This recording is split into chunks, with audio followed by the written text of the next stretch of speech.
আমি আপনাদেরকে আহ্বান করবো, আমরা কোমলগঞ্জ এবং এই এলাকার মানুষ অত্যন্ত শান্তিপ্রিয় মানুষ। আমরা রোজা মাসের এই দিনে আমরা শপথ গ্রহণ করবো, আমরা কোরআনের আলোকে আমরা আমাদের জীবনকে গঠন করতে পারবো। যদি গঠন করতে পারি তাহলে আমরা আদর্শ মানুষ হিসেবে গড়ে উঠতে পারবো। যারা কোরআনের সমাজ প্রতিষ্ঠা করেন, আমাদের নবী মুহাম্মদ রাসূলুল্লাহ সাল্লাল্লাহু আলাইহি সাল্লাম আমাদের ইসলাম রাষ্ট্র প্রতিষ্ঠা করে দেখিয়ে দিয়েছেন, এখানে হিন্দু, বৌদ্ধ, খ্রিস্টান, মুসলিম ধর্ম বর্ণ নির্বিশেষে সকল মানুষ নিরাপদ ছিল। আজকে আমরা আমাদের সমাজে লক্ষ্য করে আপনি দেখবেন, আমরা লক্ষ্য করে খুন, রাহাজানি, ছিনতাই, ব্যভিচার, ধর্ষণ, পাপাচারে মানুষ নিমজ্জিত। এই সামাজিক অবক্ষয় দূর করার জন্য আজকে আমি অনুরোধ করবো সম্মানিত ভাই বন্ধুগণ, আমরা কোরআনকে অর্থসহ বুঝে পড়ার মাধ্যমে কোরআনের আলোকে জীবন গড়ার জন্য আমরা ভূমিকা পালন করব। যদি আমরা পালন করতে পারি তাহলে ইনশাআল্লাহ বাংলাদেশের জনপদ একসময় কোরআনের আলোকে গড়ে উঠবে। আর দুনিয়ার কোন মানুষের তন্ত্র মন্ত্র, দুনিয়ার কোন মানুষ মানবিক নিয়ে মতবাদ দিয়ে রাষ্ট্র এবং সমাজ পরিচালনা করলে সত্যিকার অর্থে মানুষের কল্যাণ হতে পারে না।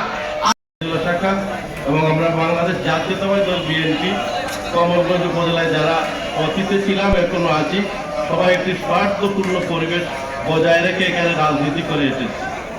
আমি আশা করব এবং আশ্বাস দিব বাংলাদেশ জামাতে ইসলাম কমলগঞ্জ উপজেলা শাখাকে, তাদের সার্বিক সহযোগিতা আমরা পাবো এবং আমাদের পক্ষ থেকে যে ধরনের সহযোগিতা চাওয়া দরকার আমরা তাদের কাছ থেকে চাবো, সেই সহযোগিতাটুকু ওনারা করবেন।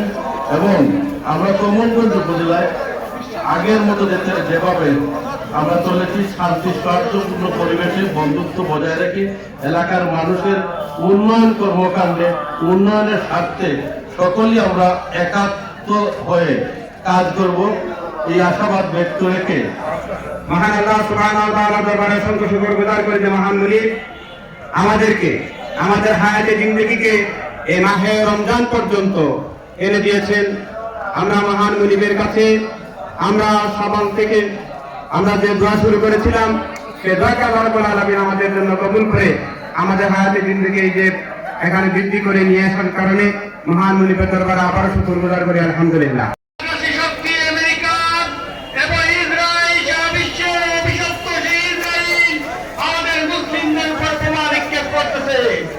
সেই পর্যায়ে এসে আমরা মুসলমানদেরকে আমরা বলবো, আমাদেরকে এক এবং এক হয়ে আগামী বিশ্বকে একত্রভাবে আধিপত্যভাবে সারা বিশ্বকে শাসন করার জন্য, ইসলামী বিপ্লব করার জন্য আমাদেরকে ঐক্যবদ্ধভাবে ইসলামের পক্ষে অবস্থান নিতে হবে।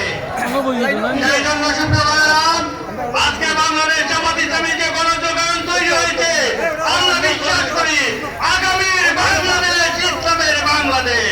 কাছ থেকে আমি আপনাদের কাছ থেকে এইটুকু বলবো যে আমি আপনাদের কাছ থেকে আসলেই সুযোগ পেয়েছি দুই কথা বলার জন্য। এই কথাগুলা না বলে আমি আপনাদের কাছে দোয়া প্রার্থী, আপনারা আমার জন্য দোয়া করবেন। সম্মানিত উপস্থিতি, বাংলাদেশ জামাত ইসলামী প্রতিষ্ঠার লগ্ন থেকে মানুষের আত্মপরিশুদ্ধি, মানুষের আত্মগঠনের জন্য কার্যক্রম পরিচালনা করে আসছে। তাই ধারাবাহিকতায় আমাদের এই রমজান উপলক্ষে আজকের ইফতার মাহফিল থেকে আমরা এই শিক্ষা গ্রহণ করে যেতে পারি, আমরা যেন আমাদের নিজেদেরকে গঠন করে এই রমজানের আদর্শকে লালন করে, বাংলাদেশ জামাত ইসলামের আদর্শকে লালন করে আমাদের দিনই কার্যক্রম, আমাদের দায়িত্ব কাজকে মাঠে ময়দানে সম্প্রসারিত করতে পারি। আমাদের এই রমজান থেকে যেন শিক্ষা গ্রহণ করে আমরা আমাদের দিনের কাজকে আরো সম্প্রসারিত করতে পারি, আমাদের এই উপজেলাকে যাতে একটি আমাদের জামাত ইসলামে আজকে যে ইফতার মাহফিল, সেই ইফতার মাহফিল আমরা দেখতে পাচ্ছি যে একটা সুন্দর সুশৃঙ্খল ভাবে সারা দেশব্যাপী বাংলাদেশ জামাত ইসলামী যে ইফতার মাহফিল করতেছে, সেই ইফতার মাহফিল থেকে আমাদের একটি বার্তা যে জামাত ইসলামের দল হচ্ছে একটি সুশৃঙ্খল সংঘবদ্ধ দল। যে দলের মূল লক্ষ্য হচ্ছে বাংলাদেশের ন্যায় এবং ইনসাফ ভিত্তিক সমাজ প্রতিষ্ঠা করা। আমরা বিগত সময় দেখেছি এভাবে আমরা আপনাদের যারা জনগণ আছেন আমরা রোজাদারদের নিয়ে এভাবে ইফতার করতে পারি নাই। আমাদেরকে ট্যাগ লাগানো হচ্ছে সন্ত্রাসীকে, ট্যাগ লাগানো হয়েছে জঙ্গিবাদ, এভাবে আমাদেরকে ট্যাগ আগে আমাদেরকে অন্যায়ভাবে গ্রেপ্তার করা হয়েছিল, নির্যাতন করা হয়েছিল, কারাবরণ করতে হয়েছিল, অসংখ্য ব্যয় পুনরুত্থাপন করতে হয়েছিল। 2024 সালের 15 আগস্ট পর্যন্ত বাংলাদেশ জামাত ইসলামীর কণ্ঠ রোধ করে রাখা হয়েছিল। বাংলাদেশ জামাত ইসলামকে আবদ্ধ করে রাখা হয়েছিল। বিভিন্ন মামলা হামলা দিয়ে অফিসগুলো বন্ধ করে বিভিন্ন সময় বিভিন্নভাবে সক্রিয়ভাবে প্রকাশ্যভাবে এরকম খোলামেলা প্রোগ্রাম করার মতো পরিবেশ আমাদের ছিল না। আলহামদুলিল্লাহ, আল্লাহ রাব্বুল আলামিন আমাদের জন্য একটা উন্মুক্ত পরিবেশ দান করেছেন। স্পেশাল মাসটি পেয়েছি, আমাদের কাছ থেকে 15টি দিন গত হয়েছে। আমরা সবাই আমাদের ব্যক্তির বিবেককে প্রশ্ন করব, এই 15টি দিনে আমি কি অর্জন করতে পারলাম। বাকি 15টি দিন আমাদের সামনে উপস্থিত আছে। এই 15টি দিন যদি আমরা ভালো কিছু অর্জন না করতে পারি, তাহলে আমরা প্রতিজ্ঞা নিতে হবে বাকি 15টি দিন যেন আমরা কাজে লাগাতে পারি। তাকওয়া অর্জনের বেলায়, ইমানের বেলায়, ইলম এবং আমলি দুইটা দিকে আমাদের মানকে উন্নয়ন করতে হবে।